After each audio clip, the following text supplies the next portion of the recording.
Hello, everybody. Welcome to CONSERVATISH episode 100 and 218, 17? Might be one of those. I'm the most professional motherfucker in the world. Wherever you're listening, make sure you subscribe, rate, review, share, and comment. And you can find me on Instagram at Peter_Feliciano. You can find me on TikTok at Peter_Feliciano. You can find me on Twitter at Rule62Peter. And what else? You can support this podcast and my music, and I've got new music coming soon. Yay! And it's at CONSERVATISH, patreon.com/CONSERVATISH. Ladies and gentlemen, the wonderful Niko House is back with us. Yay! Thank you so much for coming on. I hope you're feeling better, sir. Yeah, a little bit. Way better than I was a couple of days ago, I assure you, man. But I'm glad to be back. Thanks for having me on. Yeah, where can people find you, sir? You can find me on Instagram at Real Niko House, Niko. Man, that's my full name. It's not abbreviated for anything. It's not Jimi Hendrip anymore. Nah, man, they won't give my blue check. If I had Jimi Hendrip, I had to retire it, bro. Going to username Hall of Fame, I'll tell you that. But yeah, so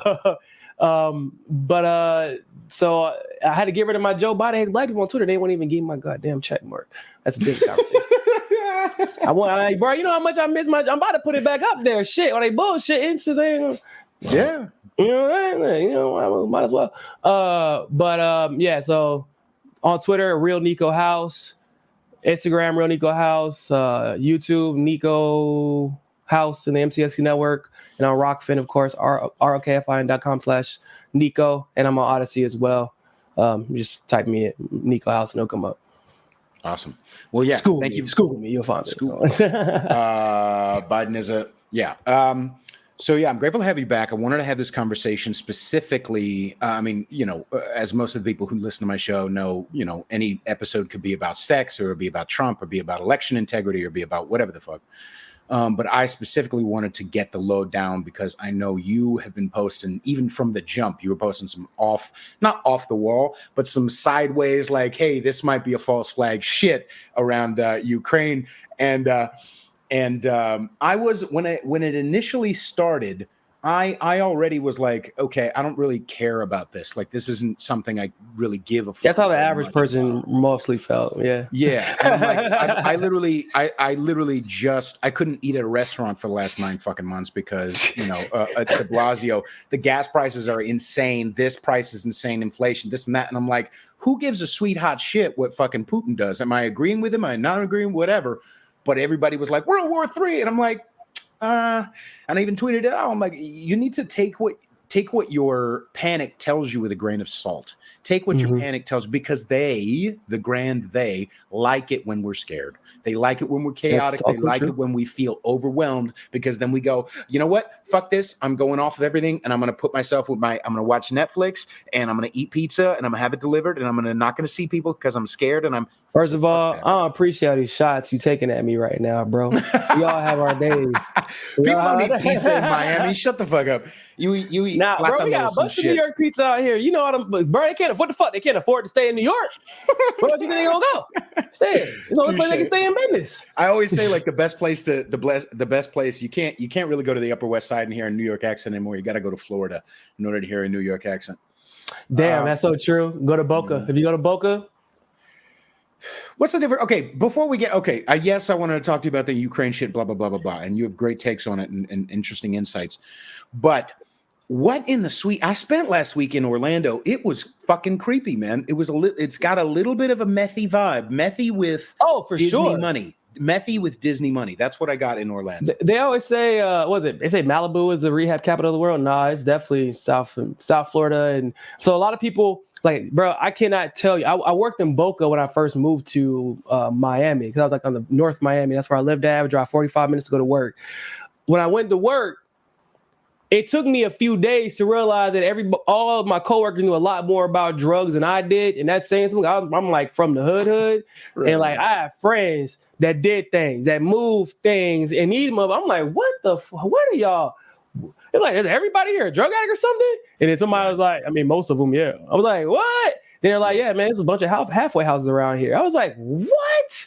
Mm-hmm. And I'm like, bro, but these dudes and these people, I mean, a lot of them they have degrees, like they're really, I mean, that job specifically, actually, even though it's a sales job, it's probably you do require a certain level of skill set to apprehend and understand the information. Like, these weren't bad people; they were just drug addicts who had the money to say, "Your Honor, don't send me to jail. I'm going to go to rehab and keep relapsing for years on end instead."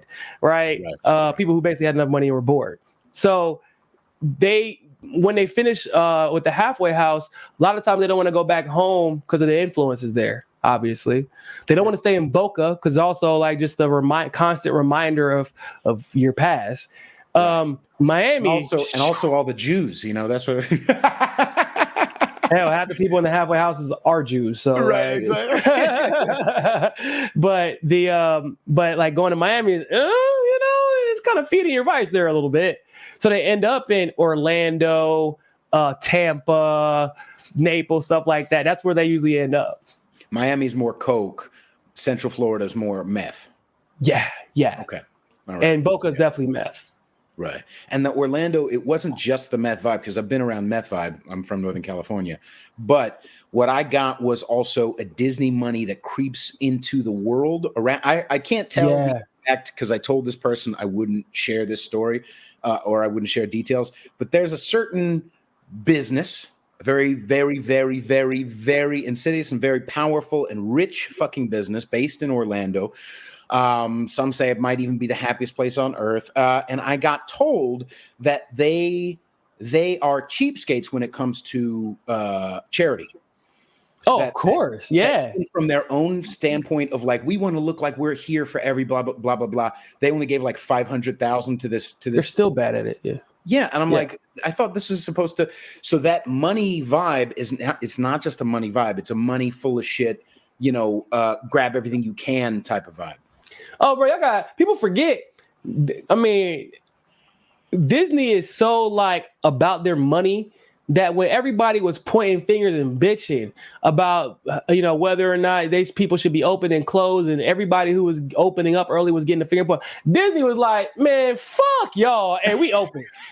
We open. Like, I'm like, hold up, are they really open? Me and my wife looking at tickets and shit like, damn, these tickets kind of cheap, man. I ain't gonna lie to you. I'm thinking about popping up in here. You know what I'm saying? Like, and it was hell for Florida residents up until very, very recently. They were only $50 a ticket.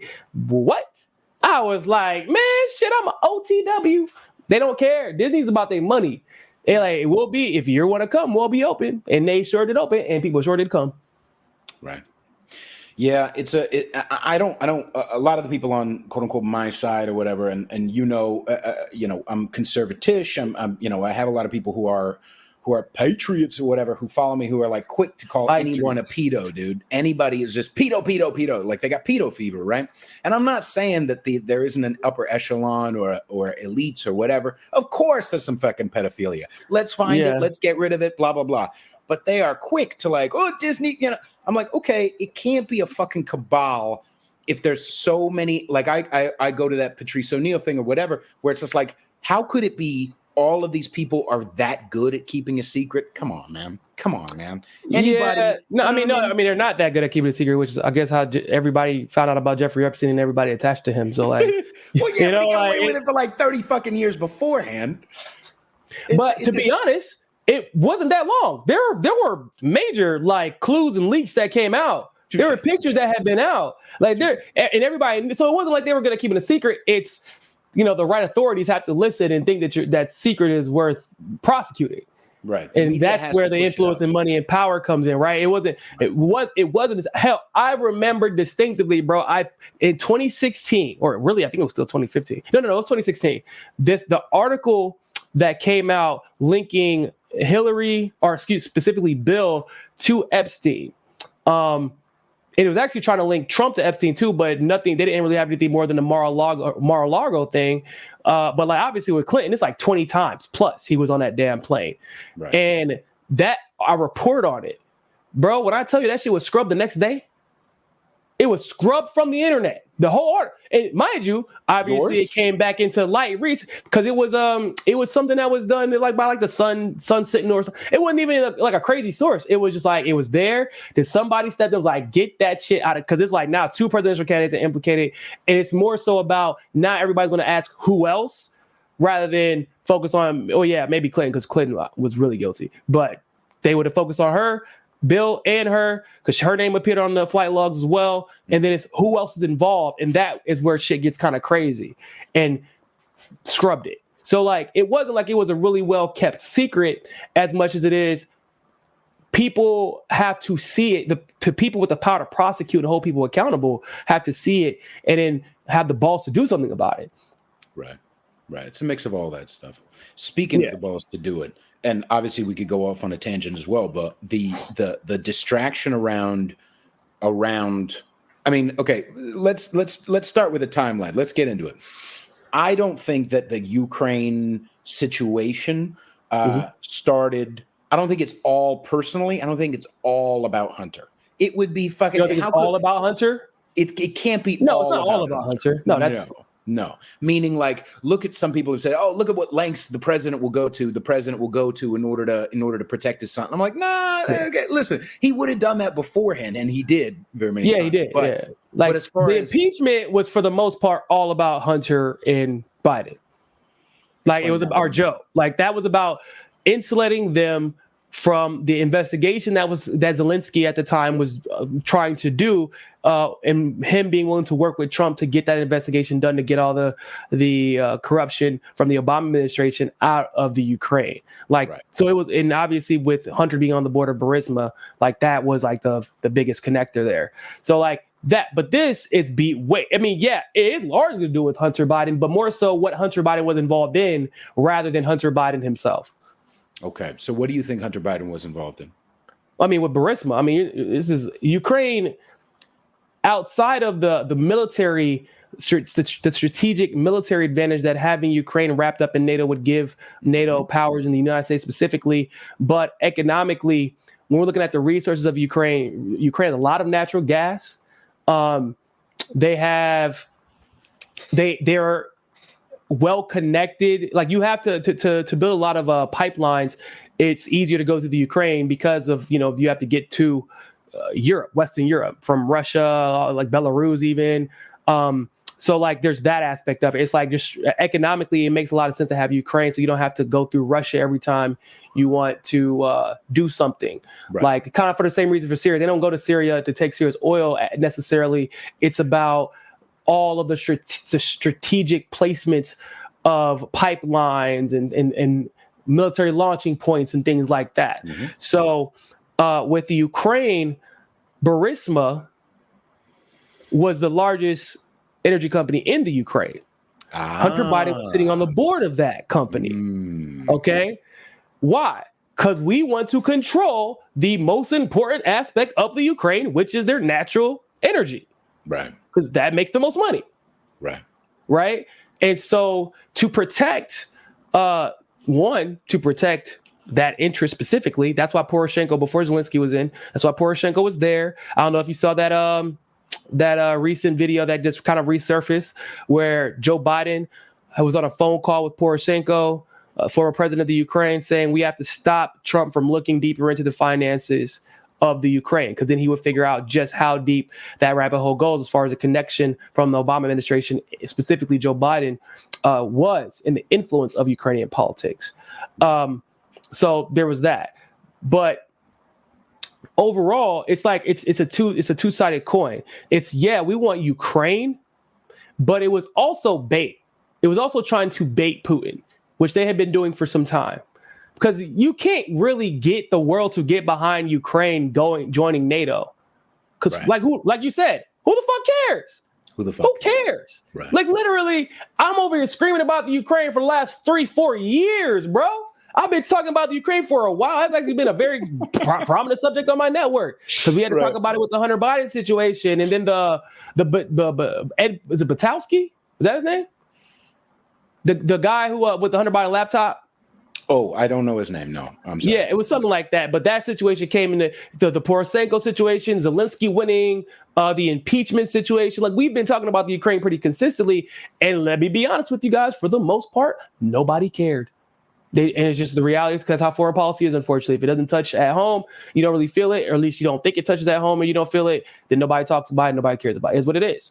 Right. But so you can't galvanize a populace to get behind Ukraine joining NATO. So what you have, or the NATO expansion in general. Like nobody gives a shit about that, except for the people who are victims of it. So what do you have to do? Russia, no matter how much the Azov Battalion, the neo-Nazis of West Ukraine kept bombing the shit out of the Donbass region, which is supposed to be independent of both Russia and the Ukraine, and just East Ukrainians in general, and Crimea, which voted over 97% to rejoin Russia because they were just getting tired of getting shitted on by West Ukraine. They just got tired of it. Like, no matter how much they bombed, there were thousands of Russians who died. And Putin didn't flinch. Because as much as I know he wanted to, I know what the fuck y'all are doing. Y'all are trying to get me to feel froggy and leap so that y'all can be like, oh, look what Putin did, look what Putin did, look what Putin did. Right. Now, it hit, like with this. So funny story really quick. Whenever Trump lost, or if you want to call it that, the first thing I said on my live stream is like, yo, I feel bad for Zelensky because y'all know this shit that he pulled, like working with Trump, like that's about to get shut down. They're about to bring him completely into the fold. He's either going to play the game. I mean, like from a humanistic perspective, what else is Zelensky supposed to do? This is exactly, bro. I'm sure he has family, friends that are close to him. What's he going to do? He can't, if he ingratiates himself too much with Russia, then the neo-Nazis have all the ammo they need for their nationalists to try and overthrow him and bully him into submission and make his life a living hell. And all those innocent lives will be on his head more so than they have been. Or you piss off all of NATO, where you're not going to get protection necessarily from Russia because they can't afford it all. They don't want to risk because they actually understand the cost of war because they fought it on their home turf. They don't want to risk an all-out war with all of NATO because that's not a Russia versus NATO thing. That's a Russia versus NATO, China versus NATO, India versus NATO, Iran versus NATO. That's a world war. Right. So let's slow down. Oh yeah, no. I was going to say, but the moral of the story is this is really all to bait Russia because then you know what they really wanted. What they do right after sanctions, and they start testing people's loyalty. Let's just see how. Oh, China, do what we tell you to. China's like, nah, fuck y'all. We're gonna do what we want. We're gonna y'all acting ridiculous right now. Yeah. Because China also fears NATO expansion. And then India Biden gets on the phone with UAE, and they're like, "What? Who's that?" Sorry, I don't speak English. That was funny. I couldn't do that shit. Yeah, well, I could, and it wasn't just a weakness thing because I when I was looking through and I started digging a couple weeks ago about just because I like anything. You were talking about galvanization. You cannot obviously, number one, most of us in America, we're just selfish people. Like we just don't, or we're just myopic in certain ways. And I kind of sometimes like that about our stilo. But as far as like caring about galvanizing about what's going on out there, why? And maybe it was because I don't stand how the party that is supposed to be anti-war, the party that is supposed to be you know what I'm saying? How they still believe that in themselves while they're calling for war with Russia. Was it the galvanization around the enemy of Putin? It can't be loyalty to Biden because they don't really like him for the most part either. So Republicans are let's first of all, let's be clear. Republican, the party, and Democrats, the party are the same party. They play their role. They play their roles, right? I know people who are registered as Democrat that are good people. I know people that are registered as Republican, I'm sure you do too, that are good people. They may not engage in that theater, but the power structures themselves, the institutions themselves, they are literally theater.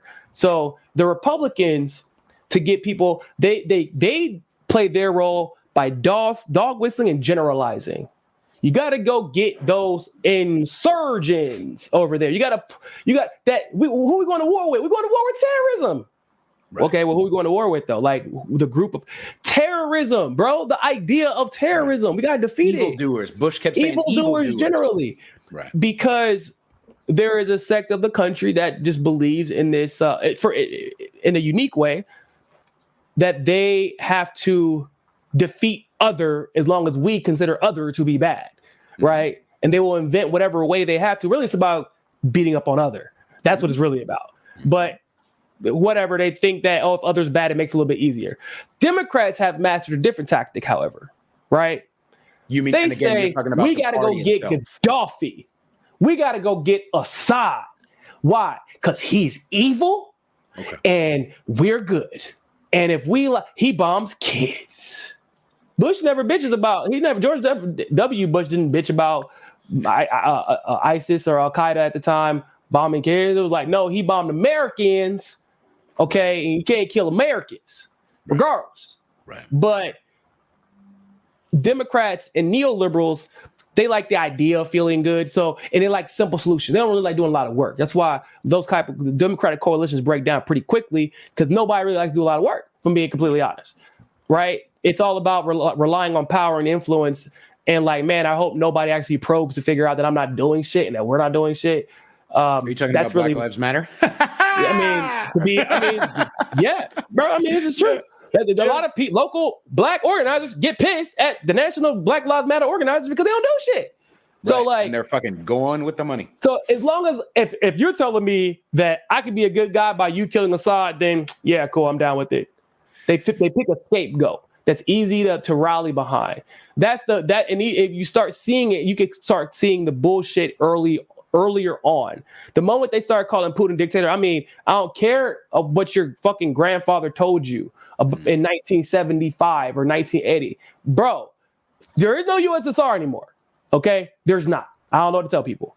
Right. They are the Russian Federation. And they have a representative democracy. They have a legislature. Okay? Before Putin took whatever actions he did when going into Ukraine, guess who he had to get approval from? His legislature. There was a whole, I mean, the way they framed it was obviously ominous, but he's like, hey, I just got approval, because so many people from both sides of the aisle just said that this is now become such a problem that we are authorizing our commander in chief effectively to go deal with it. The United States would never. What? A president getting permission to send troops somewhere? Who? No. Hell no. God, no. Now, and this idea. Go ahead. Yeah, elaborate a bit on this, because I want. What's the part you're talking about? This has become such a problem. Again, is that Donbass? Is that the neo-Nazis? What is it? So West Ukraine, the neo-Nazis, the Azov Battalion, and the like. So can I give a little brief history about the Azov Battalion? I really want people to understand how nefarious this shit is. Yeah. The United States, everybody at this point, I feel like knows the United States helped to overthrow the legitimate government of Ukraine in 2014. Okay. The Azov Battalion helped them to do that. The Azov Battalion is verifiably neo-Nazi. I mean, I don't know how, which is crazy because their shit was being sold on Amazon. Like, I don't know if it still is, but last week it was. Right. Okay. Not kind of neo-Nazi. A whole Nazi. Not like, I carry some tiki torches and they call me a Nazi, right? Like, no, I mean, my dad was a Nazi, my grandfather was a Nazi, and I'm a Nazi. That's what kind of Nazis these motherfuckers are. I hate Russia because I remember what they did to my grandfather, kicked his ass right back to fucking West Ukraine. It was just Ukraine at the time. And that's why we couldn't go back across Europe, because we got our ass handed to it. We're Nazis. Like, these real Nazis, okay? Real. The United States was funding them. Has been. It's still, obviously, but has been funding them this entire time. Because of how well they did, by the instruction of the United States, the Ukrainian government rolls them into the official Ukrainian military, the National Guard. When did that happen? That was 2014. Okay. So they were immediately rewarded for it. Long before Zelensky and even before So they had enough power, because everybody's like, oh, what do you mean? There's a couple of Nazis. No. They had enough power to institute a coup. Okay. And then they were so influential in that coup that they got made an official part of the military of Ukraine.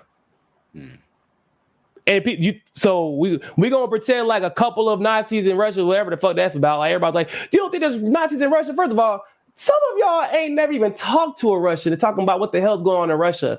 Why would I believe anything that comes out of the mainstream media's mouth about Russia? Right? Like, not for nothing. I know that y'all, I know a lot of people were commenting, anti-comments, whatever. I don't give a shit about that. I give a shit about facts. And the fact is, CIA admitted that they lied about Stalin being a dictator. They admitted it.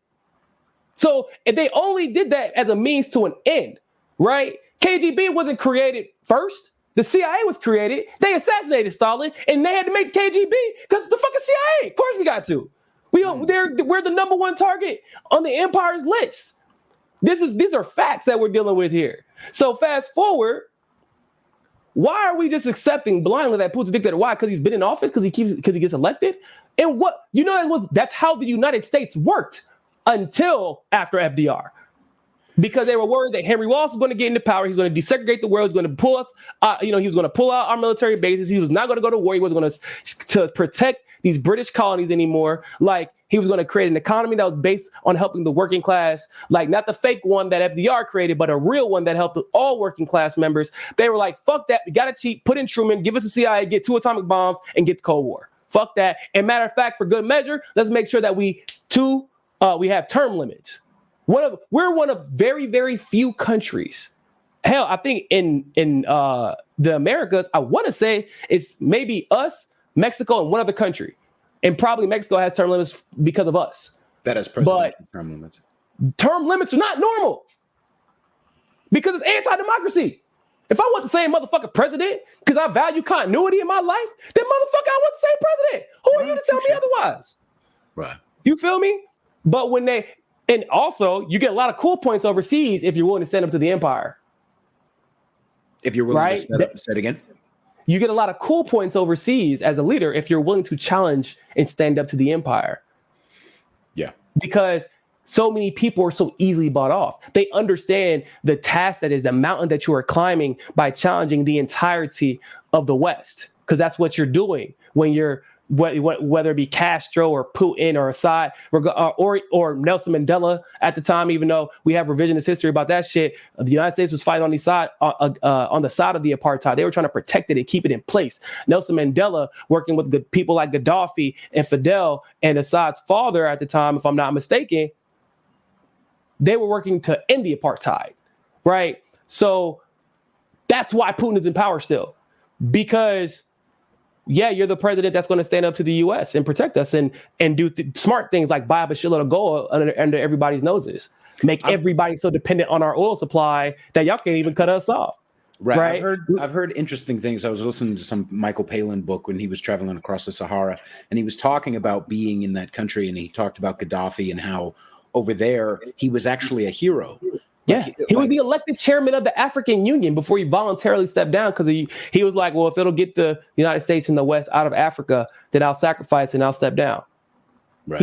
He stepped down and they literally assassinated him because the last thing the United States and NATO wanted was stability in Libya. They didn't want that shit. That's what they claimed they wanted.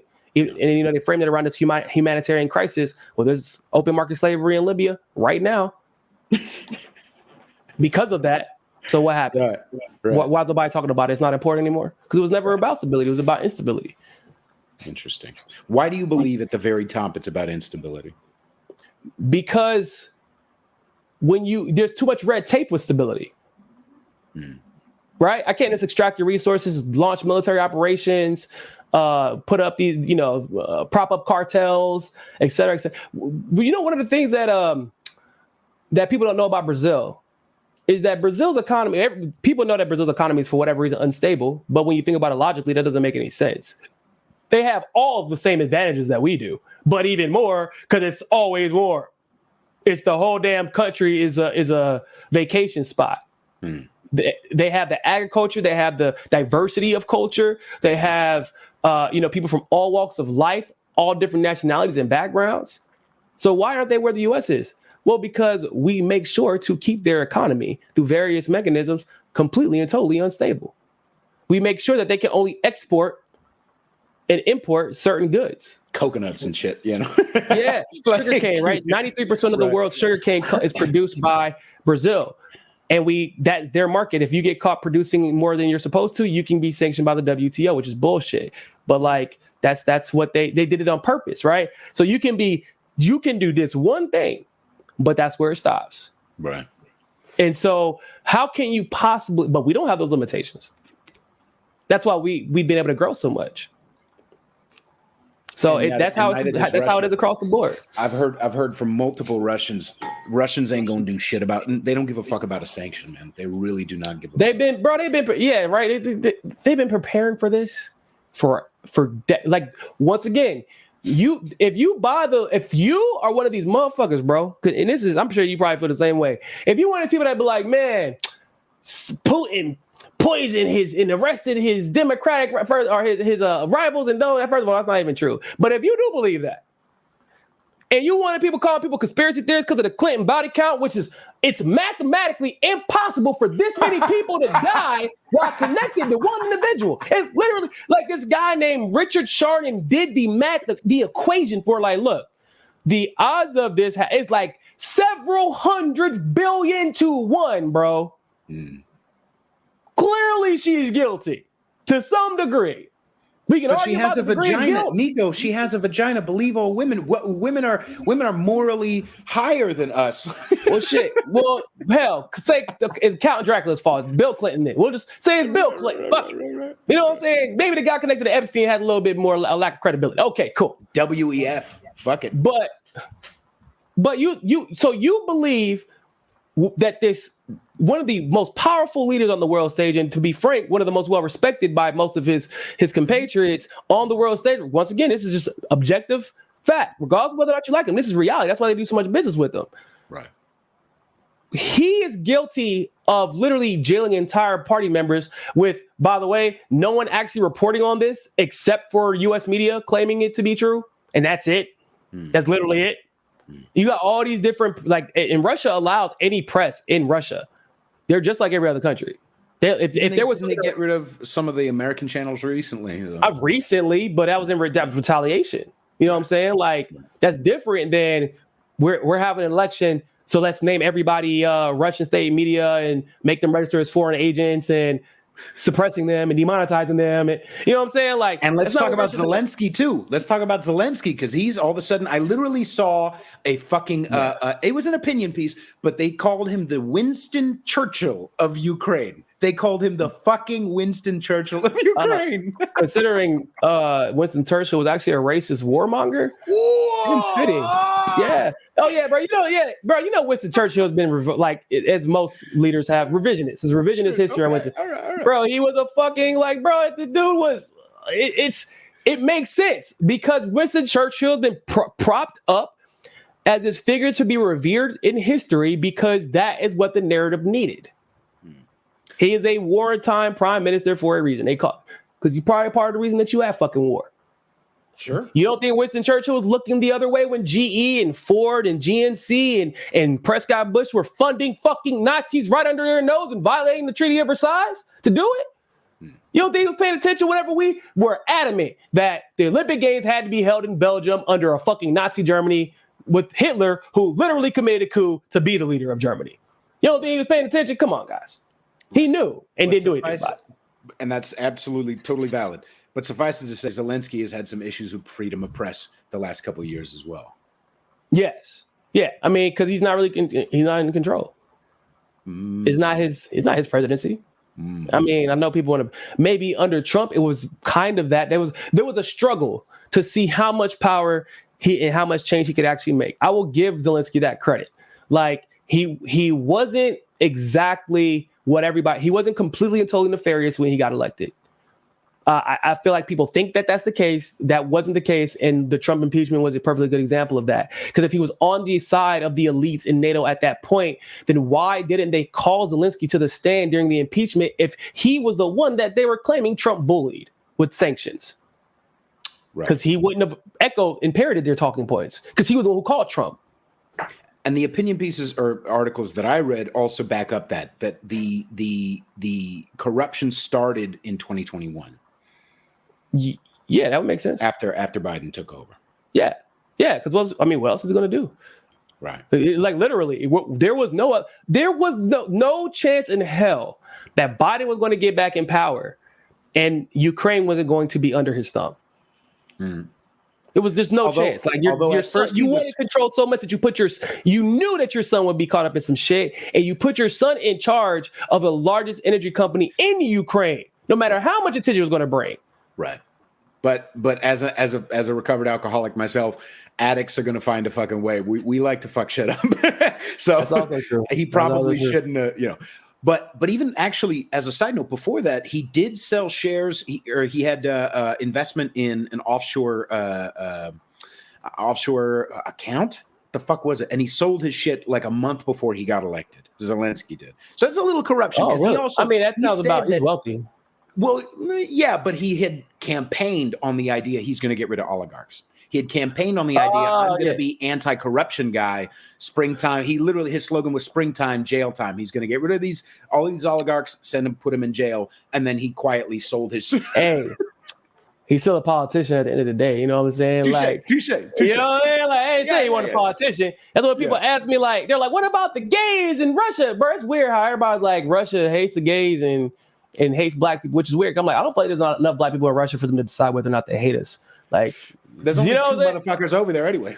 You know what I mean? Like, literally, bro. But I'll tell you this though, just as a side note, Russia never colonized a country in Africa, a single one. Russia didn't persecute ethnic, like our black liberators, right. Like literally abroad. Like the United States would go find your ass in another country to assassinate you. This is documented fact. Russia never denied me healthcare. Russia didn't segregate me, nor did they fight on the side of segregationists and apartheid collaborators like that. It just fact. In fact, I would go even further to say black liberators other than Cuba and other countries in the global south, as far as Europe was concerned, like that was the place that black people ran to when they were trying to escape the tyranny of the United States government. Like, this is just reality. And I'll even add that during some of the lockdown protests last year, Russia was trying to implement or trying to crack. They had protests in Russia that were anti-lockdown, anti-mandate, anti-all that, and Russia listened. Yeah, they listened, and they said, "Well, it's up to your city. Then that's it. We'll just leave it up to them," which is fine. I don't mind it. Every city is different. The best thing you can do is say, I'm not going to pretend like I can literally control the entire circumstance of every single city when I don't know the intricacies of every single city. That's perfectly fine. And plus, Russia's obviously their dynamic is different than ours. They have a lot more countryside and stuff like that. But like Moscow was locked down for a little bit longer on and off than the most of the country was. And that's fine. It is what it is. But they also had, they weren't as nefarious in their intention because their healthcare market isn't based on profit. All of a sudden, the policies begin to look a little bit different for how you deal with things like a pandemic, which we saw across the board. Same thing with African countries and countries and just the rest of the countries in the global south. So you got to start seeing these patterns, man. I know like a lot of conservatives, even a lot of my friends, they got this incredibly wrong in the beginning of it. They were just off, just way the fuck off. Because conservatives are, right? A lot of people become conservative because of their family members, the old heads, if you will. And they hear Putin in Russia and their fucking dick flinches, man. It's like they just get, oh yeah, and they forgot about Joe Biden, Hunter Biden's connection to the Ukraine. They forgot about the coup of 2014. They forgot that anytime you have Fox News and MSNBC and CNN and Washington Post all saying the same shit, that it's a lie. I don't even have to figure out what the truth is. I just know whatever the fuck that is a lie. If I got Cenk Uygur, Andy Ngo, and Biden all agreeing, using the same talking point. Andy did too? Yes. Oh, I didn't see that. Bro, I'm like, this is crazy. Why am I even having to explain this shit to people? Because don't get me wrong, like I don't know how you feel about Andy, but I feel like Andy's a professional bitch. Like he just goes around, gets beat up, and then like complains about it. Like he's bro. Like, I can't follow him too. All I see is I can't follow him too much because anybody who's constant, it's almost like he's the world star of Twitter. Anytime I go on, it's like, oh, there's a fight and there's a this. I'm like, all right. But it's like if the person getting beat up on Roar Star was posting themselves getting beat up, that's what it would be. Like, yeah, basically. But like, I know that everything Andy does is for clout. This isn't news to most people. Right. Like that's why you don't see even the people who like might retweet them just because they like suits their narrative or their agenda that day. They don't ever be bringing Andy on to talk about shit. Touche. Right. We like you know what I'm saying? Like even the grifter of the grifters, they'll be bringing Andy on to talk about shit. They know he's full of shit, and they know Jake's full of shit for various reasons, and we all know Biden's full of shit. So you will never. I have one simple rule, Peter. Whatever Biden feels about foreign policy, whatever policy he advocates for, I'm just going to support the opposite. Yeah. It's not even foreign policy. Right? the mandates woke. I know we say it flippantly all the fucking time, and ultimately, you're right. Two sides of the same coin, two wings on the same bird. Blah blah blah. But when everybody started sucking Ukraine's dick, that made a lot of people go, because 2 seconds ago you were literally dehumanizing me. Not allowing me to speak at, go to a fucking restaurant, not allowing me to go to a store, telling my kid he needed to wrap his fucking face in saran wrap, and now all of a sudden you're human rights, bitch? The fuck are you talking about? Right? So that immediately, I think that did, and I don't say, I think it did wake people up. And as far as putting people in camps, fuck all that. I think this is Big Tent shit, as long as you're anti-lizard, okay? As long as you're anti whoever the fuck that is, you're on my side. You're on my side. That this narrative, like for the most part, it imploded quickly. Like you go on Twitter, it might look completely different. Well, they invest a lot of money in those bots, guys. Don't put too much stock into Twitter. In fact, the moment that you start seeing that many people with the Ukrainian flag in their bio, and like that shit is not the average person. Once again, like most people fall into the Peter category at the beginning of this. They didn't give a fuck enough to put any flag in their bio or their fucking thumbnail, whatever. But that's mostly bots trying to push a narrative. And I have my own spiritual reasons why I think they do that type of shit. I believe that it's also like an attempt to manifest weird shit. Funny story. So Biden claimed that Russia would invade Ukraine. He did it on that 2/22/22. He started the speech at 2:22 p.m. and he said he did it on a Tuesday. And he said like 3 times in the first sentence. Bro, and literally the long and short of it is that 2/22/22 is supposed to be a day of manifestation. And the next fucking day is when Russia invaded Ukraine. It was some weird shit, bro. It was some weird ass shit. I ain't gonna lie to you. But and when you put stuff out into the universe will respond. Like that's just how I feel about it. Like you can't believe like the law of attraction and then not understand what manifestation is and how to achieve it. Sometimes it's to sway the narrative. Sometimes to make it look like the narrative is being pushed in one way or the other. Like with Kamala, 50% of her bots during the election or 50% of her followers during the election were bots. We literally caught her red fucking handed. And it's so sometimes it's to make somebody look more popular than they actually are, so that people don't question the outcome that's inevitable. But there are other times they're the minority if they dislike her. Yeah, exactly. But in situations like this, you'll see some nefarious shit. Like if you go on Twitter, you'll start seeing shit like Azov Battalion. Like they're not that bad. Like what? Putin's worse though. Worse than Nazis? Literal Nazis? Really hard. You know what I'm saying? Like hold up. But some people will think that, right? Because they see it enough, and they're not like you are. They're not like knee deep in the shit. They just see it enough being said by bots that maybe he is worse than Nazis. And then people what you're seeing regularly is an attempt to normalize this shit. To normalize working with fucking Nazis, answering to Nazis, an attempt also to erase history. Because, I mean, I don't know if you watched Ukraine on Fire before it was taken down for YouTube, but I actually got a link for it. I'll send it to you. They put it up on Vimeo too. But this fucking documentary is years old, bro. Years old. But people started seeing it. And like, hold up, motherfucker, United States been funding Nazism in Ukraine since World War II? Yep. Absolutely, 100%. People like, what? That's fucking crazy. No, it's not. Ford, GM, and GE sued the United States for bombing their Nazi subsidiaries. Prescott Bush had to have his assets frozen for assisting Nazis. This isn't fucking new. The information has been there. Bro, okay, think about it like this, Pete. Don't put on your glasses. Hey, who is Professor Niko here? Who was the first Islam chief of staff of the UN? Oh, I have no fucking idea. Adolf Husinger, Nazi general. Did you know that? No, not the UN. NATO. My apologies. NATO. Okay. All right. Well, the first head of the UN was also a Nazi. The first head of NASA was also a fucking Nazi. Literally. Those three didn't even change their names. Right. Okay? So couple that with the fact that once again, Hitler was able to build the largest military in the world while the Treaty of Versailles was still in place, with not only nobody doing anything about it, but the United States corporations actually helping him.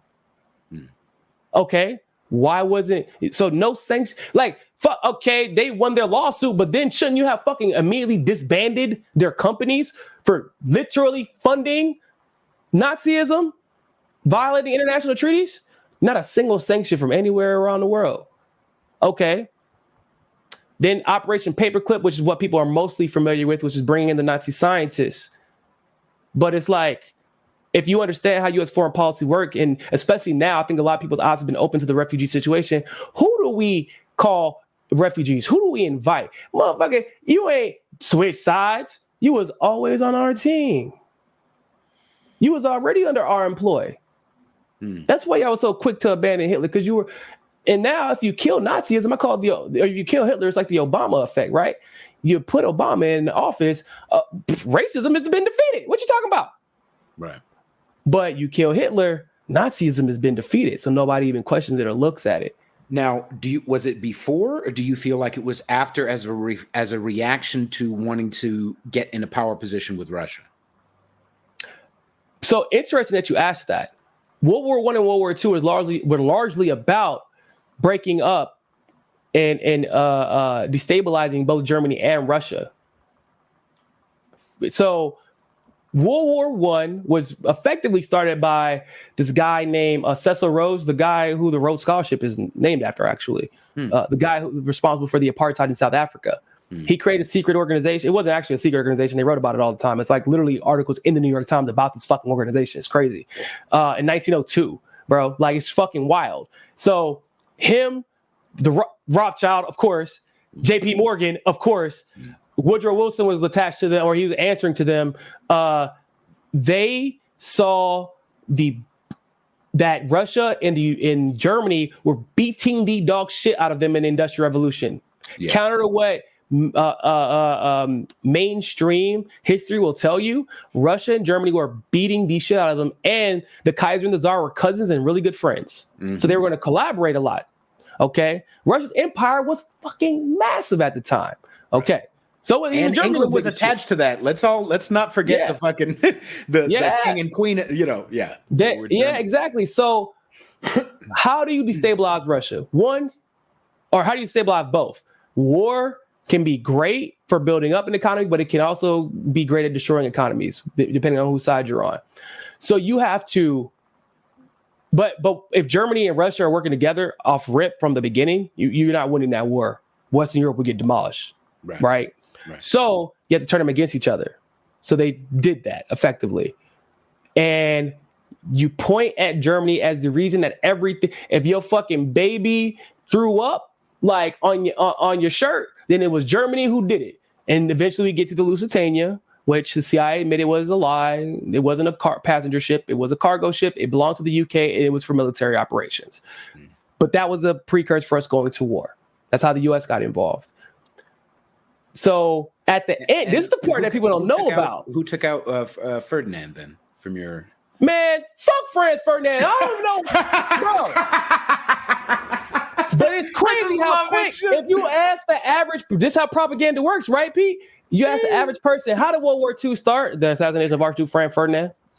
Like fucking, like a robots. You don't even question, like, who the fuck is Archduke Franz Ferdinand? Oh, is he part of Germany or Russia? Nope, he's Austrian.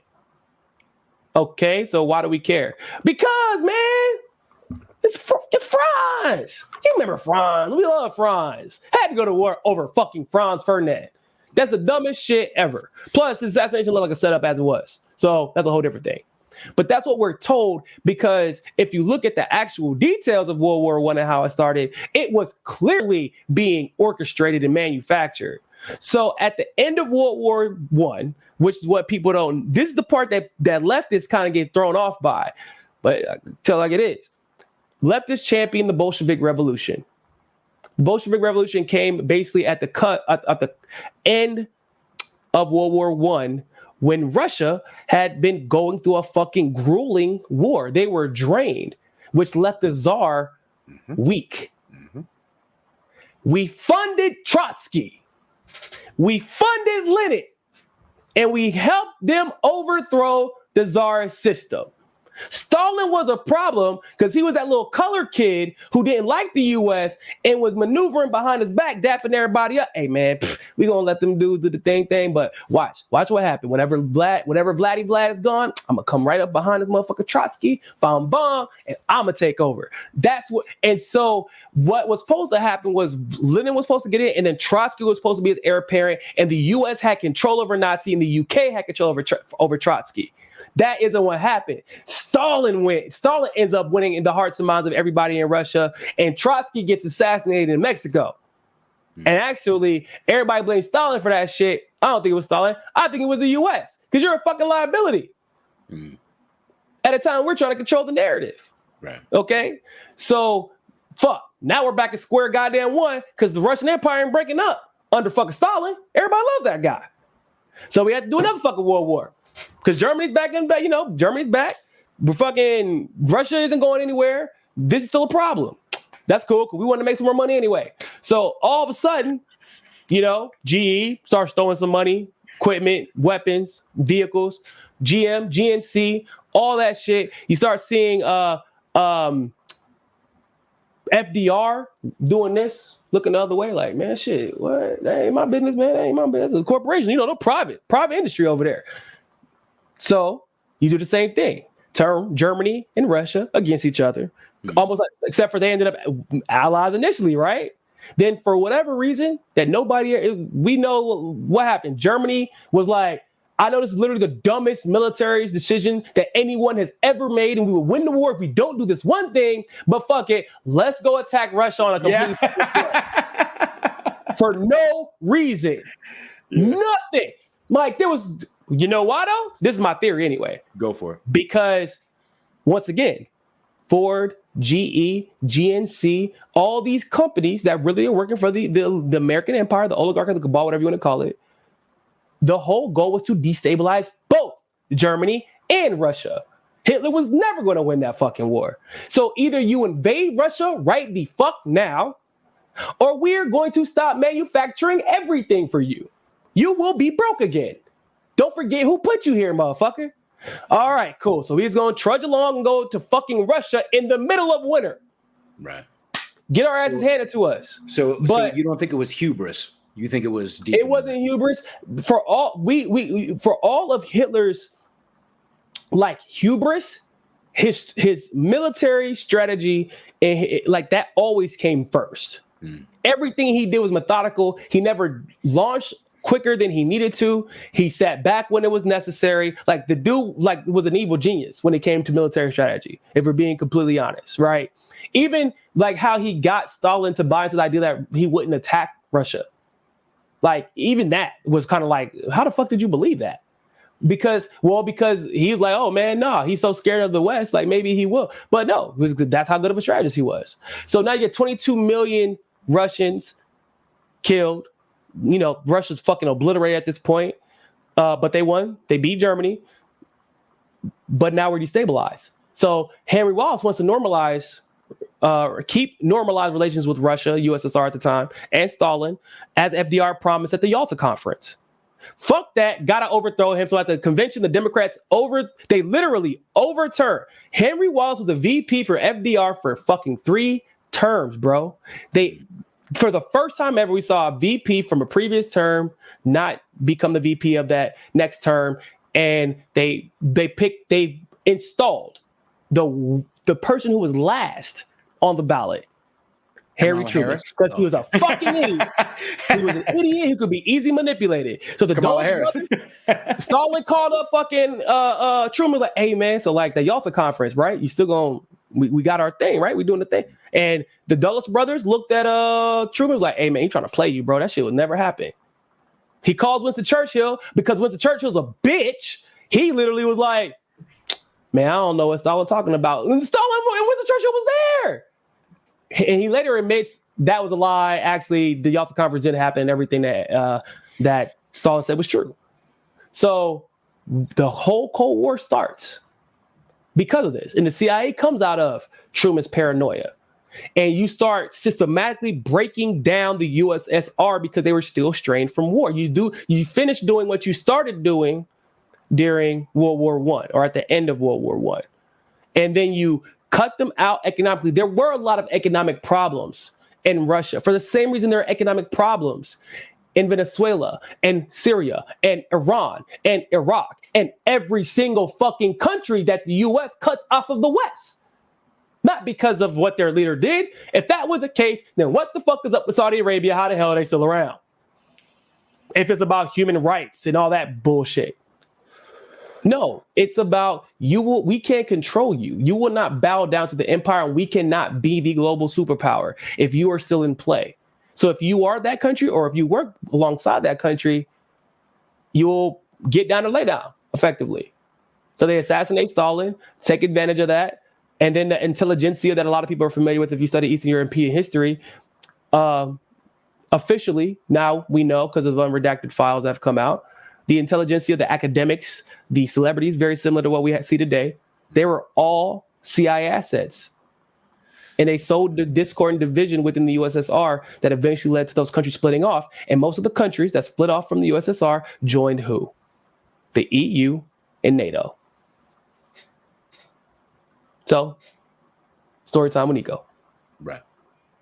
Now, to dig a little bit on the to bring it a little forward, as far as the Nazis, again, are they the Aryan type? No, they're the more. They want national. They're Ukraine or Russian. What are they? What kind of? No, Ukraine. So the Ukrainian Nazis are kind of like the Aryan type. They're like, because they usually, East Ukraine is full of ethnic Russians and Ukrainians. Right. It is easier to, once again, it's just easier to galvanize behind, that type of shit. It's, and the U.S. tends to align themselves with those types of people. Like this, right. This might be a very eye-opening for some people. I know like some of your audience might have this idea of what they think the U.S. has been historically, but I can assure you, unfortunately, that's a lie. Like, right. I'm not being hyperbolic when I say white supremacy is literally the policy of the U.S. And I'm not saying that your neighbor is a white supremacist. Right. I'm not saying everybody is racist. That's not even close to what I'm saying. Right. What I am saying is you can't tell me the same people who said fuck black people during the mandate situation, right? Mm-hmm. The same people, once again, I told you, who fought on the side of protecting the apartheid. The same people who literally fought. I mean, think about it. You know the story of Jesse Owens, right? The Olympic track runner? Yeah, that he won. Yeah, I mean, everybody's like, oh man, black guy did great. Yeah, except for the only reason he was allowed to run was because Hitler wouldn't let the fucking Jews run. That's why he ran. Nobody ever talks about that part. And the U.S. was like, yeah, it's cool, whatever, man. That's fine. And then there was a protest, a massive protest, where they were going to do an Olympics in Spain instead. Tell me fucking why. The day of the event, dog, a Spanish Revolution happened that ultimately turned out being funded by the U.S., so they couldn't do it. All right, now, let's piece this apart a little bit. Yeah.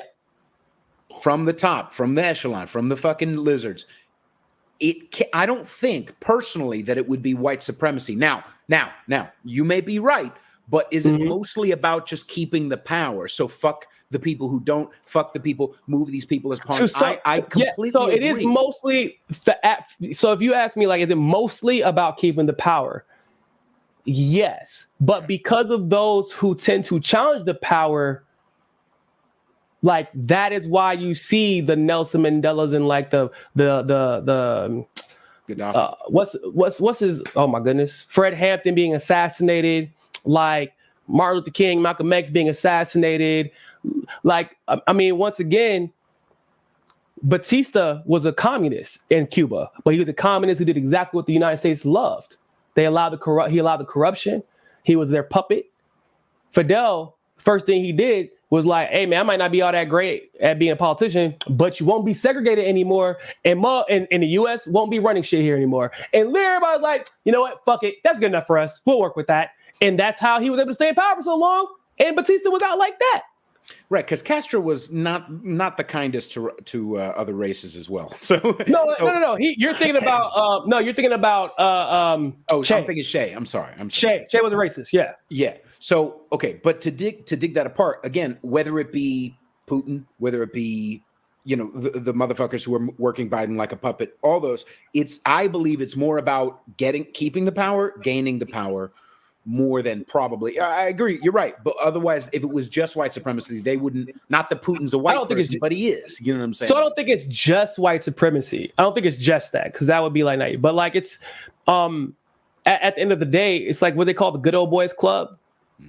Right? Is it just in the NFL? Do you think they prevent black owners just because of white supremacy? No. But I feel a lot more comfortable with people who look like me and talk like me and act like me and are okay with the sociopathic shit I do, who happen to come from this very specific background. You know, hey, I mean, I hate to break it to people, like every major problem in the world, because of just the nature of history, was started by a white guy. You can't look at Pete. Oh no, Pete, are you white? No, you're what, Italian, Latino? You can't look at Pete. Pete wouldn't have been allowed to have he literally wouldn't have even been allowed to own shit until the 90s. Or till 1900. Like okay. Literally. All right, slow down a little bit. Shit. You're talking about in America itself? In America, bro, and that's America. Let alone the rest of the world. Let alone the rest of the world. Okay, but the slavery that Libya is doing right now. He couldn't make a single phone call to China and Wuhan and be like, hey, man, it's cool if y'all do this bioweapons lab under everybody's nose and pretend like we hate it. He couldn't do that shit. He wasn't allowed to work in the government at that to get to the level of the Bushes, right? We're in the third generation of Bush, and there's another Bush running for AG out in Texas right fucking now. One, does he get there without Prescott Bush? No. Two, does Prescott Bush get away with everything he gets away with if he was a black man? No, probably not. Obama gets away with it to some degree because of him upholding the values of white supremacy for his own good. That's what the CBC, like the Congressional Black Caucus, is there for. Mm-hmm. But at the end of the day, I'm not saying, is that same thing as saying every white man is responsible? No. That's not what I'm saying. I'm saying if there is a major problem, if there is a globalist that has significant influence over any of the world's major problems, whether it be war, whatever, it was a white man. Because we couldn't have that is generational, multi-generational influence. When Bush went to war to Afghanistan and Iraq, it wasn't just George Bush. It was also George H.W. Bush. It was also Prescott Bush. It was generational influence where the cabal cannot question me. And me and Peter didn't get to own shit when Prescott Bush was starting World War I. My mom, Barbadian, couldn't own shit. Right.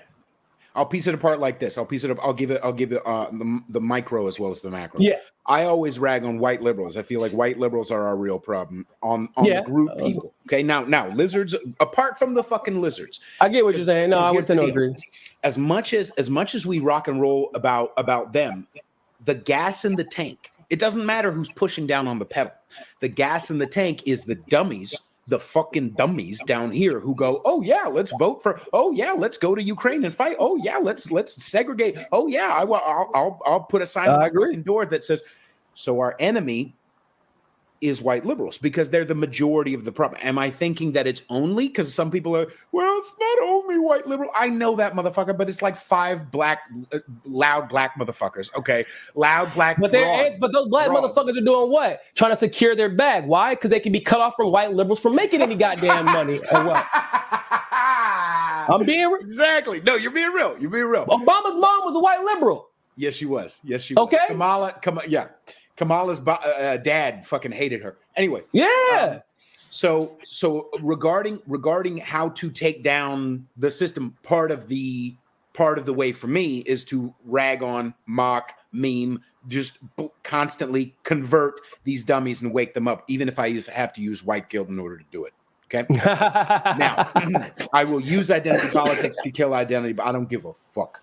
Now, when it comes to this idea of going back to the macro, whether it's are you personally, even though you are saying white supremacy, is it also just whoever happens to be in the line of fire turns out to be somebody who's not a white motherfucker because the people at the top are white anyway? Or is it like we want to keep our foot on the neck of black people and brown people? So there is you have to remember there's also like almost a philosophy, right, that causes this schism. There's like a genuine philosophy when you're looking at indigenous Americans were not hyper capitalistic like the white Europeans who came over. They would trade, they would fend for themselves, effectively work as a village. They didn't give a shit about gold whenever it was shown to them. They're like, okay, that's cool, man, we just keep that big ass pile over there. Like, it'll look really shiny and that's about it. Like, they didn't care about that. That is inherently a problem for white European capitalists at the time. Africa, same thing. Also, you're talking about great wealth from a lot of these kings and queens and pharaohs and all across Africa and Asia, empires like that predate anything that we probably even really know in Asia. Good God, right? There's a lot of, and you have to break people down for them to accept your paradigm. And that, unfortunately, a lot of the time looks at what? Pretending like the Black Panthers were a domestic terrorism organization instead of a collectivist organization fighting for liberation. Demonizing Malcolm X and watering down Martin Luther King. Like, not even talking about Nelson Mandela until they actually won the apartheid, and then pretending like you were always on his side, but then never really telling the fact that, you know, the U.S. is actually part of the reason he was in jail. Like, it just so happened. And it's also like something as simple as, like, I don't know if you're familiar, but like the church is the reason that you have to get a degree to practice medicine, because women, especially, actually, were figuring out how basically, I mean, for lack of a better understanding, it's the universe was telling them how to heal people. I mean, that, which would make fucking sense, because you ever think about it, like when you be out and like, no, bro, how the fuck they know which berries did what? Like, motherfuckers was out here trying berries. No. Like, it's widely believed, if you ask most indigenous cultures, Asian cultures, like a lot of them will do like shrooms, ayahuasca, and they are told like certain things will have certain auras, and the world was a lot quieter, if you know what I mean. It wasn't as noisy back then, so you could tap into nature and different ethnicities. Generally not Western European, seem to be more able to do that, right? The pineal gland, everybody jokes and says they're trying to calcify your pineal gland, but like, your pineal gland is literally the same place your third eye would be, like literally. And it does what? It's where your empathy is. It's where your intuition is. It's where your sympathy is. It's where your how you speak and interpret speech. All that shit is there. And so if your pineal gland is resonating at a high enough level, it is effectively like the quote unquote metaphor of the third eye. And obviously that's not coincidental. And when you're more willing, when you're talking about medicine, I'm able to use herbs, berries, not only to, like, you're laughing at motherfuckers because they're like, what the fuck, y'all just leeching the shit out of people? Like, really? Y'all still do that? Oh, that's a problem, isn't it? Because the church says this, but these medicine women over here say this.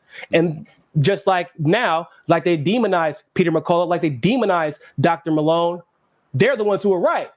So the institution must protect itself and the narrative, because one, the money, and two, the authority. It just so happens to be that those women were people of color or black women. And that becomes a problem. So it just works out like that. Is it necessarily I'm white, therefore I'm better? To the plebs, I guess, like to the neo-Nazis in Ukraine that are just looking for like their failures at life. So they're looking for fucking scapegoats, you know what I'm saying? To blame for their fucking mediocrity. That's really what it's about. Right. That for them, the people at the top, they use their whiteness to get people to galvanize behind them, but it wasn't really, you look like me, more so we have the same relatability, and it just so happens to be our people who are dominating the world at the moment, because nobody else is worried about global domination. Right. Everyone else is like, let me just stay in my little fucking spot over here. Almost similar to you're all right to go some more time, a little bit more time. Yeah, I got a little more time. Yeah, got about 10 minutes. Okay, it's almost like when all the black people were dominating basketball and taking over whatever. Okay, well now we're going to institute a dress code. Yeah, so that you know what I'm saying? It's a similar type of vibe. Yeah. You can't have and shout out to AI for saying fuck that dress code. Ironically enough, then players actually started adhering to it on on purpose without realizing like they were kind of playing into it. Because Dwayne Wade and all them brought the dapper look into the NBA, and now they're kind of back on the AI vibe. I'm gonna just wear what the fuck I want, so you gotta deal with it. But like, you're right. Why was that such a concern for people? And you see golf, like you better dress like this, like you're not even getting invited to the goddamn game. You're not even getting invited to the party. You're not even getting invited. Like it's an inherent understanding. This is how we dress. Who the fuck is we? We. Hey, but you look at, I'll give you another good example since we're on sports. Why the hell is Maria Sharapova able to make way more, not a little bit more money, a whole lot more money by making her story about getting her ass whooped by Serena all the time? Why is anybody entertaining that shit? What, like, and then the companies feed into the shit, like the shoe companies and the tennis even will. She's after Serena, after this unstoppable force. Then why the fuck aren't we celebrating more so the unstoppable force? Right. Because if that was Larry Bird, like everybody jokes about Larry Bird being the Great White Hope because he was. Right. He was. Right. Like, and that's it's funny and it's fine because of the dynamics of the sport, but that's a sport. Right. But we all know that there are greater implications, like the shit that Bill Russell had to be the most winningest motherfucker ever for Boston to finally be like, yeah, we'll claim him. You know what I'm saying? Like, was he the one that they tried to put a? Was he the one he was getting death threats at his house and shit? That is, but people from fucking Boston, right? Like, because they were almost mad that they had to get behind, because he wasn't just the best player in the NBA at the time. He was the fucking best coach too, on the best team. And then you get Larry Bird, and he's very similar demeanor as Bill Russell too. Interestingly enough, and you got the Flash, Magic Johnson Flash. You got all this swag. So then it becomes a culture war type of thing. But that culture war. It's cute. And it's fun until you realize what created it and who it actually benefits in the long run. Like, why are we talking about who's better? Like, if you want to talk about just two different cities down the street in a soccer game, like fucking Liverpool and goddamn, Manchester, Chelsea, or that's two different. So, but then there's in Spain, right? You got Barcelona and Real Madrid.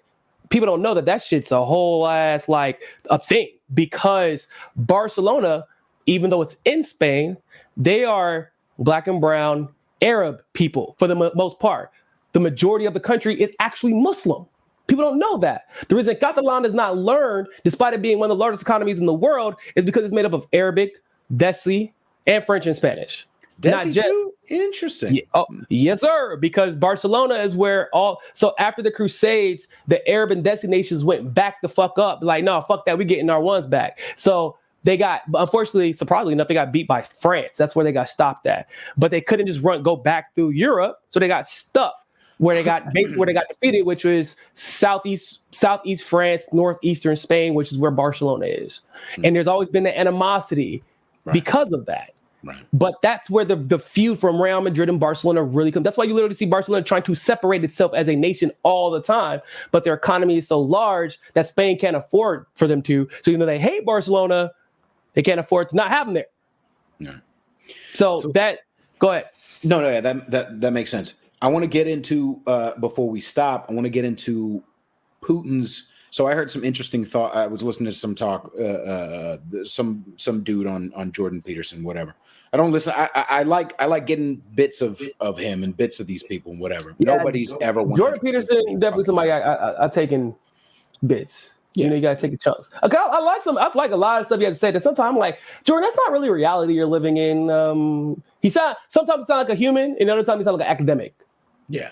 Yeah. You know what I'm saying? Yeah, and that's what I like about going to what conservatism should be, is this idea of individual. Leave me the fuck alone. No hero is 100%. That's why a lot of people who are on the freedom kick are like, Trump who? That motherfucker has been rah vaccine for fucking 2 years. Yeah, it's true, man. But so no hero is 100%, whether it be Trump or whoever. As far as Putin goes, I heard an interesting thought on that tape, which was on tape. I'm old. I heard an interesting thought on that video, which was that Putin is a child. He's a son of Russia. His idea, he's Russia centric.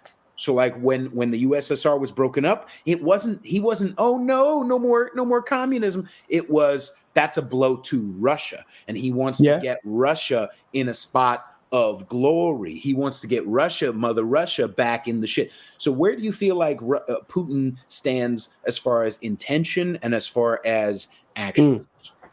So that would be hard. I can't judge off of I can't project what I don't are based off of like these speculation. I can only go off of what I know policy wise, foreign policy wise. So Russia has a couple of, obviously that base in Russia. They have a couple of bases and maybe one or two countries that are allied with Russia in Eastern Europe, like literally border with Russia.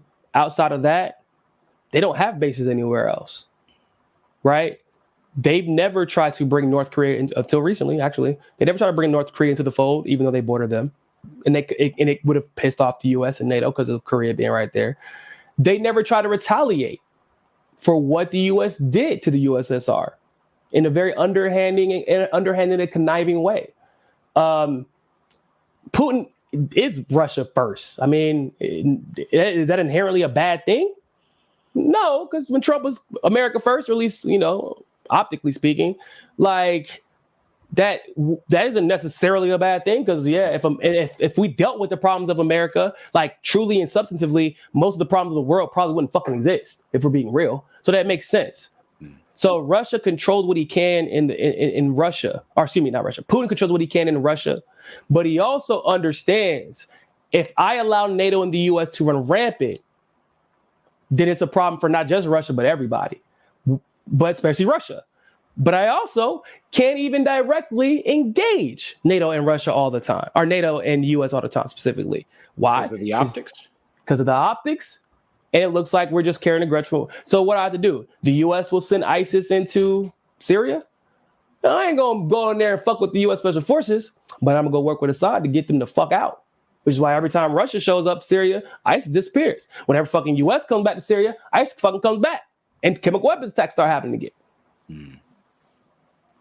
If they even happen at this point, right? Once again, you look at you don't hear about Russia going all through Africa and bombing the shit out of African countries. And then they'll claim that it was Russia, then later to find out, oh, actually, that was a NATO power again. Our bad. Right. Russia, they could have Crimea voted to join Russia. 97%. The U.S. is all about respecting democracies, right? Well. So why do you keep claiming that Russia annexed Crimea? Right. Didn't annex shit. Crimea voted to join them, and they get the same thing about Donbass as well. And the Donbass region decided to be independent. Russia has been respecting that independence, even their self-determination regarding the West Ukraine bombing them. But at a certain point, you start to look back like, okay, hold up, bro. Like, I get it. West Ukraine might not like Donbass, but they're not doing this because they don't like Donbass region. They're doing this partially because they're nationalists and don't like us, but mostly because the U.S. is funding the entire operation. They also wouldn't be able to they wouldn't be this fucking bold if we're being real. But they don't ever get involved in shit until they are absolute, like Putin doesn't get Russia involved in shit until it's absolutely necessary. Because he have problems, like domestically as a politician with people in his country and how it's being governed. Yeah, but that's also like, okay, no matter who you, like you said, you were a Trump fan. Does that mean you fucking agree with everything Trump does? But the shit that we deal with domestically, a person from Russia couldn't relate to. Right. And maybe they don't see it as a problem. Right. And vice versa. Like, oh God, Russia's anti-gay. Oh God, you mean you're a person speaking from a fucking country who just legalized equal rights marriage like fucking 4 years ago. 4 years ago. What was 2014? Like that was the first case of it. Like, oh shit, I guess it's legal to do whatever the fuck you want to now. Oh, and you think that you have the audacity to criticize Russia who hasn't legalized gay marriage yet? Bro, that's the one fucking thing that they're behind on. How's your healthcare going? Being gay up in the fucking hospital with fucking bills. You can't afford to get married to your fucking friend. And I saw that Ukraine wasn't allowing and pay for gas. You can't do both. I like how Ukraine has been turning back trans women who have been trying to leave. They're like, no. You know, you're a dude. Get back on the front line. Oh shit! Where are you at? What? Where? Yeah, I mean, it was in the Guardian. It was in the Guardian yesterday. I So mean, where I are believe you it's at, one you should be leftist fighting cunts? anyway. I mean, if you're part of that military, and like if your military allows men and women to fight, like what the fuck is you being translated to do with shit? You better get your ass out there. Like, you know, hey, you said a woman can do anything a man can do, you know, like you decide to be a woman. So you can still do whatever a man can do, right? You better that trigger finger. In fact, you're even closer to the trigger. It should be easier for you to fight. You got a little smaller finger, a little bit more control over that thing. You know, trans men, trans women, it's hard to fit. Yeah. You know, their fingers are so Oh no, the trans men better be out there fighting. Y'all out here getting gold medals and fucking national championships and shit. You better be out there in the front line, boy. And I think it was, and I think it was ahead. Putin who even said, like, or maybe it wasn't, but it was an interesting thought. Does Russia set up bases in Canada? No. You know what I mean? So us and NATO being in Ukraine doing all kinds of fuckery, it's like, wouldn't that make Russia be like, hey, dude, stop. I said stop. I said I have all right, I'm going to put my finger in my pocket. I'm not going to take my gun out. USA has been on some, I'm not touching you. I'm not touching you. I'm not touching you. Okay. If Russia ever did, could you imagine if Russia helped to install the Mexican president? Bro, we'd be at war right now. Right now. When somebody would say they respected what Gorbachev or Stalin, whatever the fuck, if you even said you respected what they were doing, just the positive aspects of what they were doing, you were on a damn FBI watch list, and most likely an FBI hit list, depending on how influential you are. If you were a government, then you were likely, if you were the leader of that government, you were likely going to be assassinated, or there's going to be an attempt to assassinate it. We were going to balkanize the shit out of it. The people don't see that. Think about what happened after USSR split up. All those countries broke off into little countries, weakening the USSR. Okay. What happened in Vietnam? What was the attempt? We were supposed to make it North and South Vietnam, or keep it, I believe at the time, North and South Vietnam. We failed. That's why it became one Vietnam. Okay. Now, look at what happened in Korea. That's what was supposed to happen in Vietnam. We won North and South Vietnam. Right? And you can see this all over the world. There are several examples. We go into countries, we balkanize them, we create these false dichotomies, and then we demonize. But we do that so we can separate, because you're easy to take out if you can be separated. In North Korea, you might not believe this, bro. North Korea was the fastest growing economy in the world. And then the US was like, fuck that. Everybody sanction them. Cuba had one of the most robust economies in the world. Fuck that. Everybody sanction them. Because in any truly communist or socialist society, you have to have elements of capitalism. You have to. Like literally, even Marx himself said this. And what you do is you take the excess, if you're doing it correctly, and you make sure that it's not being wasted. You reinvest into people. And that's what was being done. And the US didn't want that to be a standard. And obviously, this is a standard that worked for the traditionally marginalized. So that became a more attractive philosophy. That's why the Black Panthers considered themselves to be communists, except for they were communists with no government. They really believed in the workers owning the means of production. They ran their own healthcare facilities. They did their own collective. They did their own food, their own education, own gun training, all that shit. Like that's how, and in my opinion, that's what we kind of need to start doing now. Like if I don't know what you want to call that shit, but we don't need this government, y'all. We don't fucking need them. Bro, we don't need them. What the fuck do we possibly need these people for? Even your education system, bro. I used to be like, man, our education system was such a failure. Only thing that was useful was the names and the dates of the events and the name of the event. Now I'm like, bro, the names and the dates and the fucking events were lies. So it's like, what the fuck am I? Why would I'm not putting my kid through public school unless they, decide to play like basketball or some shit. But either way, I might have them play after school somewhere, but like AAU. But I'm teaching my kid. But why can't we have a collectivist homeschooling experience? Why can't we do that without? Because like you live in New York. I mean, most people in New York, most people don't have property taxes in New York because you can't afford to fucking own anything out there. But that's what's paying for the schools. So who's paying for your kids' education? And how much say could you possibly have in it if you're leaving it up to them? The same people who told you, you better fucking get this jab or you can't go to work. Right. You better get this jab or your kid can't go to school. Like that's who you're leaving your kids in. That's the hands you're leaving your kids in. We need to stop giving the government so much fucking power. We do not need them. And that's like, I don't give a shit who you are. Even at the best of intentions, Democrat, right? You know what I'm Even saying? at the best of intentions, there are employees. That's really the bottom line. That's what they should be. With That's the what they best of should be. intentions, they have not been. So ultimately, the awakening is really about inner shit. I think, and we'll close with this. I think the lizards, I think they pulled the trigger too quick. Now, I agree. I think they said, "Oh yeah, no, this will work. We'll fucking dehumanize all these unvaccinated people because that'll work." That's literally only 65% of America is fully vaccinated. Okay, Yeah, even less if and that might be optimistic. That might be optimistic, and that's from their own fucking websites, right? And we know that they bulk the numbers and they get more money because they bulk the numbers. Exactly. That's why the CDC said, "Oops," a few days ago. Ultimately, though, they pulled the trigger too quick, and it's making people go, "Wait a second! I've been by myself. I've been meditating more, or they commit suicide. Yeah. We had a lot of suicides, but I had to turn inward and take care of myself. I had to start meditating more. I had to start focusing. I had to start homeschooling my kid. I had to start looking into guns. I had to start. That made us. So I think the lizards are starting to scramble even more because they're realizing, oh fuck. Like we underestimated the nature shit that humans are. Yeah, we mutual aid what we are. Mutual aid has become more popular. I mean, my family has gotten closer because we've just had to rely on each other more. Right. And I mean, and now my family's for the most part pretty secure, but nobody, especially upper middle class, I would say, nobody was prepared for this shit. Like, hey, I know you had a $200,000 a year job before, but you better get this vaccine or you're fucked. Or even being laid off temporarily. Like, there's no amount of unemployment that's given in any state that could recoup on your income and your wife's income and how much it costs to take care of your family. Like, that's just not fucking happening, bro. Right. No, it just doesn't. The states don't give that much money. That's on purpose. Like I've always said, bro, the pandemic, the poor is already suffering. Like the poor is poor. You're not getting much poorer. Poor is poor. It was to kill the upper middle class. They are a nuisance to the elite. They are a nuisance.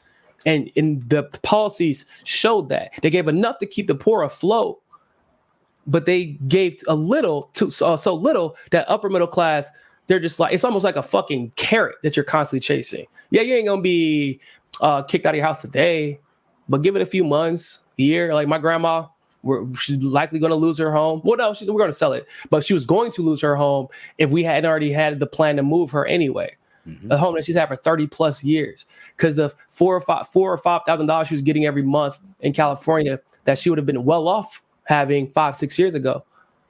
All of a sudden, she like, how the fuck am I going to pay for anything? Right. With nobody in the house. As Bill Hicks said, our next evolution is not another thumb. It's mental. It's spiritual. It's leaving the institutions that no longer serve us. The IRS. Absolutely. Did you see that thing a few days ago? The IRS. They were only to I think last year they were able to answer 28% of phone calls. This year it's 11%. We pay these motherfuckers. There was a huge spike in us trying to reach out to them because now we're sitting at home. We don't know what the fuck. Now we owe taxes, blah, blah, blah. They only answered 11% of the phone calls that went into the IRS last year. Oh, so I must only need to pay 11% of the money I owe y'all motherfuckers, huh? That's what I heard. Shit. That's what I heard. You know what I mean? I'm not about paying for work that I ain't get. So where can people find you, sir? On YouTube, you can find me at Niko for the People. Or excuse me, not Niko. That's my email. Niko and the Niko House and the MCSC Network on Twitter. At Real Niko House. On Instagram at Real Niko House. I'm on Telegram too. My link tree is on my Twitter, so you can access that. But I'm on Telegram where you can get all my content updates and just breaking news updates and things like that. I'm on TikTok too. I'm still trying to figure out how to get back into my account. I got locked out of it because they banned me temporarily and I had to appeal it. It's been Damn Chinese. Yeah. I know. China, I don't even know. Is there a difference anymore fucking between the Chinese oligarchy and the American oligarchy at this point? I'm not even sure. Like, Jesus Christ. Yeah. But yeah, yeah, appreciate you having me, man. It's a great conversation as usual. Yeah, as usual. Wherever you're listening, make sure you subscribe, everybody. Go find Niko, and I'll go ahead and end the recording now.